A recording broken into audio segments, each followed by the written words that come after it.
Olá, alunos do sétimo ano, tudo bem com vocês? Estamos aí, mais uma semana com os Planos de Estudos Tutorados de Minas Gerais, os PETs, agora o PET 2021, essa semana 5 do PET 2, do sétimo ano. Lembrando que todo domingo tem vídeo novo aqui no canal e que no final do vídeo tem uma playlist aí com todos os vídeos do PET 2. Não se esqueça de se inscrever no canal, dar like nesse vídeo, curtir, comentar e compartilhar com os colegas de vocês. Beleza? Agora pegue seu caderno e vamos juntos fazer as atividades dessa semana. Pessoal, essa semana a gente vai falar aí sobre humanismo e renascimento. O que é o Renascimento? O Renascimento é um movimento cultural, artístico e científico que se desenvolve na Europa a partir do meio do século XIV, por volta de 1350, até o fim do século XVI, 1600. Então a gente vai estudar aí esse movimento cultural, artístico, científico que vai transformar, a mentalidade das pessoas, a forma como as pessoas faziam a arte, a forma como as pessoas entendiam o mundo. O Renascimento é um período muito importante aí para a gente. Bom, para a gente entender o Renascimento, a gente precisa voltar um pouquinho no que a gente chama de cultura medieval, Como as pessoas pensavam antes do Renascimento. Bom, primeiro a gente tem aí o monopólio da produção, verdade é igual a religião. O que é monopólio? Monopólio é quando uma só pessoa, uma só instituição faz determinada coisa, controla determinada coisa. No caso, o monopólio da produção científica, era da igreja, a igreja que explicava as coisas. Por isso que a verdade era igual à religião. As pessoas explicavam tudo através da religião. Ah, tá chovendo, porque Deus quis. Ah, veio uma peste, como no caso da peste negra, que dizimou aí uma grande parte da Europa. Matou muita gente. Ah, foi porque Deus quis, Então as pessoas justificavam as coisas através da religião. O conhecimento vinha através da fé. Então, através da fé, através da igreja, é que se conseguiu o conhecimento. Negação da natureza. A natureza não é importante, o importante é Deus, Deus criou a natureza e Deus que tem o lugar aí de centro das coisas. Então, essa era a cultura medieval, o pensamento medieval era assim. Bom, aqui eu trouxe alguns exemplos da arte medieval para a gente depois fazer um contraponto com a arte do Renascimento. Olha só, aqui a gente tem uma imagem que passa uma mensagem, a gente consegue distinguir os personagens, a gente vê que tem um soldado, que tem um escudo aí, a gente vê que tem um camponês ali, só que se a gente prestar atenção nos detalhes, a gente começa a perceber algumas coisas. Primeiro, não há uma preocupação em fazer uma imagem 100% próxima do real, Olha só a forma como são desenhados, as mãos, os pés, a posição deles, Você não se preocupa, o artista, não se preocupou em fazer uma coisa fiel, exatamente como é na realidade. Esse aqui é outro exemplo. A gente consegue ver aí que as pessoas estão como se estivessem negociando. A gente tem aqui, um homem recebendo, como se fosse um pacotinho com provavelmente moedas, Aqui a gente tem um senhor segurando um ganso. Aqui a gente tem até uma ovelhinha, Olha que bonitinha aqui no canto. Bom, como eu falei, é uma imagem que passa uma mensagem, mas não procura uma perfeição, Essa outra aqui, olha só, o tamanho das pessoas com o tamanho do barco. Tem proporção, Será que o barco seria realmente desse tamanho? Então, esses são exemplos aí de arte, no período medieval, em que você não tinha uma preocupação muito clara, em fazer tudo próximo ao real. Bom, fatores causadores do Renascimento. O que vai fazer com que as coisas comecem a mudar? O mecenato, proteção aos artistas. Então, os artistas vão começar a receber e ser protegidos pela burguesia e, em alguns casos, pela igreja. E vão começar a produzir mais coisa. A retomada do contato com o Oriente. Então, desde o período das cruzadas, que a gente vai ter aí um contato maior com o Oriente. Então, novas ideias vão começar a circular. Renascimento comercial e cultura clássica. Então a gente tem aí um renascimento do comércio, o comércio começa a voltar e a cultura clássica começa a ser revisitada. As pessoas começam a pensar, começam a lembrar, começam a estudar como que as pessoas viviam lá na Roma Antiga e na Grécia Antiga. Quando a gente fala de cultura clássica é Roma e Grécia, antigas. Beleza? Bom, uma das coisas que vai revolucionar aí o mundo vai ser a imprensa de Gutenberg, né? O que vai ser essa imprensa? Bom, antes, quando você queria fazer um livro, você tinha que pegar o livro e copiar ele, todo à mão, né? Assim que eram feitos os livros. A gente tinha lá, né, os monges copistas que ficavam lá o dia inteiro copiando a Bíblia. O Gutenberg, ele inventou a imprensa. O que é? Ele é uma máquina mais ou menos assim, e nela você faz a página. Olha só, vocês estão vendo essas letras pequenininhas aqui? Você vai colocando as letras e vai formando as palavras. Aí você faz uma página inteira. Aí você passa a tinta e você carimba a folha. E aí você consegue fazer várias cópias da mesma página. Demora um pouco para você montar a página, que você tem que colocar letra por letra. Mas depois que você fez a página, você consegue fazer quantas cópias você quiser. E por que a imprensa do Gutenberg vai ser tão importante? Porque a partir daí, a gente começa a ter os livros, começam a ficar mais baratos, fica mais fácil se produzir e as ideias começam a se movimentar com mais rapidez. Então o livro ele não era muito mais caro, o livro começa a ficar mais barato, então agora você consegue mandar livros para diferentes lugares, né? Então a imprensa do Gutenberg vai ser muito importante. Quais vão ser as características do Renascimento? Primeiro, surgimento na Itália, né? Então a Itália vai ser o lugar onde vai surgir o Renascimento. Resgate da estética da cultura greco-romana. Como eu falei para vocês, eles vão valorizar lá a Grécia Antiga, Roma Antiga. O antropocentrismo, valorização das capacidades artísticas e intelectuais dos seres humanos. Então, essa aí é uma coisa muito importante de vocês saberem, né? O que é o antropocentrismo? O antropocentrismo, ele coloca o homem, as capacidades do homem, no centro. Antes do antropocentrismo, a gente tinha o teocentrismo, que significa Deus no centro. Então, teocentrismo, Deus no centro, antropocentrismo, homem no centro. As capacidades humanas no centro. Valorização da ciência e da razão. Então, começa-se a valorizar a ciência e a razão, né, do ser humano. Ah, professor, então quer dizer que eles pararam de acreditar em Deus? Não, não é isso. Eles continuavam acreditando em Deus. Porém, eles começam a pensar o seguinte: Deus criou o homem e deu a ele a razão, deu a ele a inteligência. Então o homem deve usar essa razão e essa inteligência, ok? Outras características aí, ó. O humanismo, conjunto de princípios que valorizam as ações humanas e valores morais. Então, mais uma vez aí a gente vê o ser humano como sendo protagonista, né? A valorização do que o homem faz. Ele é dotado de razão, ele é dotado de consciência e ele cria, ele vai modificar o mundo. E ele tem valores morais que têm que ser seguidos. Os pintores renascentistas usavam cores e tonalidades próximas com as da realidade. Então a gente começa a ter uma arte que tenta imitar a realidade, que tenta fazer igualzinho a gente vê na realidade, poderia ver numa obra de arte, beleza? Então essas características aí do Renascimento. Pessoal, aqui eu trouxe mais uma vez para vocês a diferença entre o teocentrismo e o antropocentrismo. O teocentrismo antes do Renascimento. Crença ou doutrina segundo a qual Deus é centro do universo de tudo que existe. Então, Deus é o centro. Antropocentrismo, ideologia ou doutrina de acordo com a qual o ser humano é o centro do universo, de tudo sendo ele rodeado por todas as outras coisas. Beleza? Então, é importante que vocês lembrem disso aí. Ok? Vamos lá. Agora, pessoal, vamos falar aí, né? Eu falei que você vai ter muita mudança nas artes, né? Nas ciências. Vamos falar um pouco dessas mudanças aí.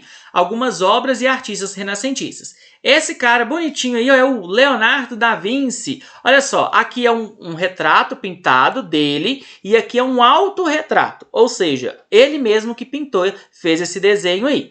Ele tem algumas obras muito famosas. A mais famosa delas é a Mona Lisa. A Mona Lisa, que é um quadro que até hoje aí intriga muitas pessoas. A Mona Lisa, pessoal, tem uma coisa muito interessante dela. Se você olhar para ela, ela está olhando para você. E se você movimentar a sua cabeça, continua parecendo que ela está olhando para você. Então, se você estiver de frente para ela, independente do lugar que você esteja, ela parece estar olhando para você, né? Se você quiser, faz o teste aí, pausa o vídeo, bota o celular assim e mexe a cabeça para você ver. Ela continua olhando para você, né? Olha só que técnica, isso é uma técnica de pintura, pessoal, né? Então, ele foi trabalhando com luz, sombra, para dar essa impressão.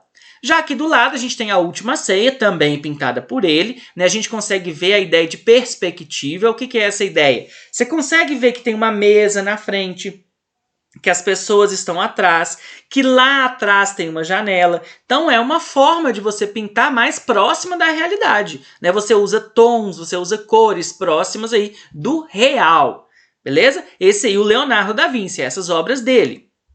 Além de ser um excelente pintor, pessoal, ele também estudava muito o corpo humano, né? Então a gente tem aí alguns desenhos dele, né, do corpo humano que ele fazia. Como que eles conseguiam fazer? Né? Alguns artistas e cientistas dessa época, eles se juntavam e eles dissecavam corpos, né? Eles pegavam o corpo de uma pessoa que já tinha morrido, né? Não matavam ninguém para isso, não. Eles pegavam, né, pessoas indigentes, pessoas que moravam na rua que tinham morrido, né? E aí eles abriam o corpo para entender como que funciona. Como que é um coração, como que é um fígado, como que é um rim, esse tipo de coisa.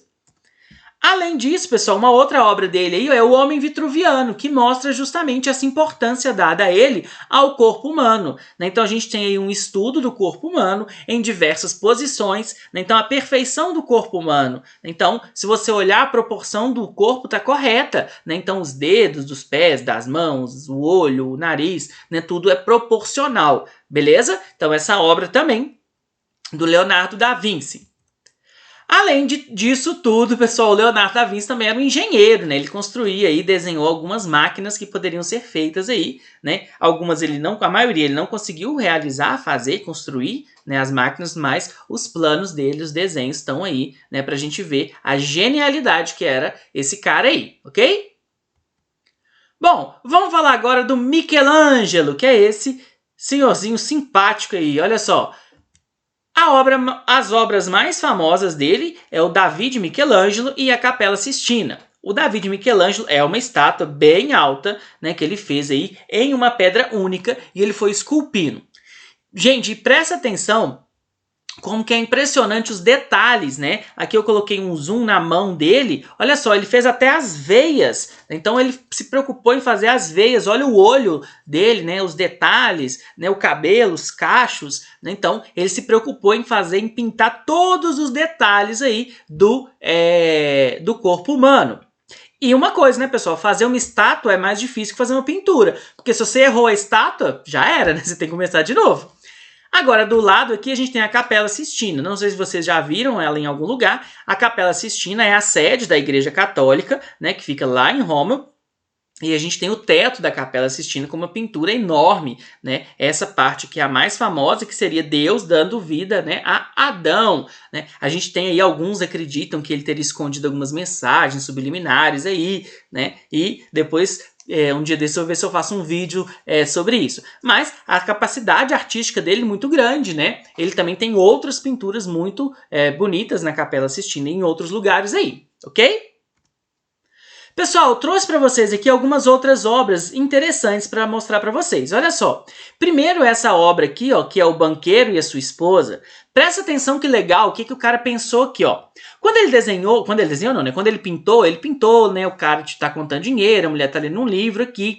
E olha, observa o que tem aqui em cima da mesa. Ele fez é como se fosse meia esfera, né, que está refletindo a janela. Olha só, se vocês observarem aqui, vocês vão ver que tem a janela pintada. Por quê? Ele se preocupou em, se eu estou fazendo uma coisa que tem um reflexo, eu tenho que saber o que está no reflexo. Lembra daquilo que eu falei com vocês? Da preocupação com a realidade? Eu tenho que pintar uma coisa próxima do real. Essa aqui também é muito legal, olha só. Tem o pintor, né? Pintou aí o casal, né? O casal Arnolfin. E se vocês observarem, lá atrás tem um espelho. E nesse espelho a gente tem pintado o quê?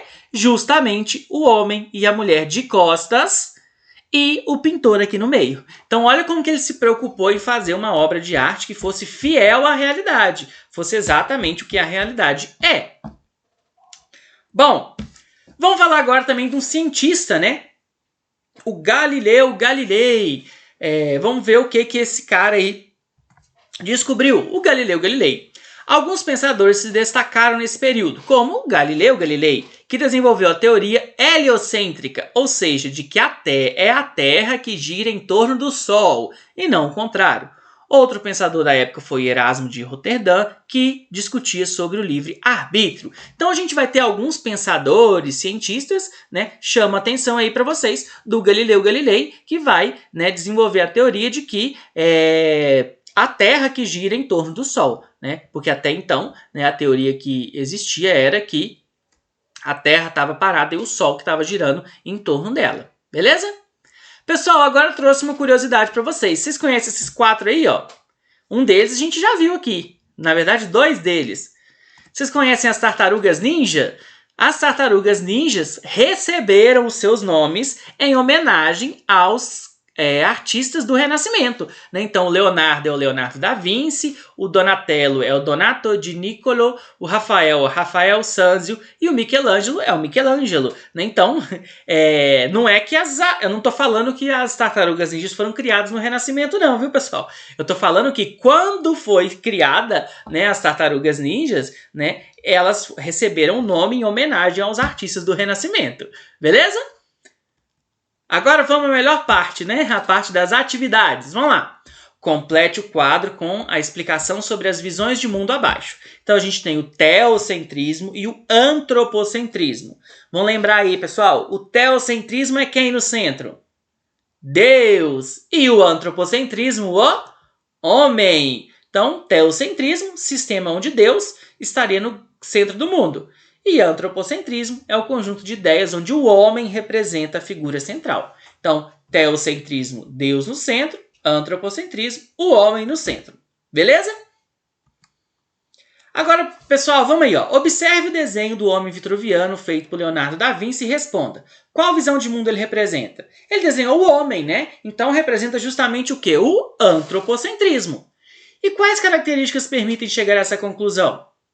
A perfeição do corpo humano em suas diversas possibilidades de movimento, né? Então ele desenhou o corpo humano em diversas posições aí, né? Como se o corpo tivesse assim e assim também, né? Para mostrar aí o centro das ideias sendo o homem, ok? 3. Explique por que o período do Renascimento tem esse nome. Essa aí é interessante, pessoal. Por quê?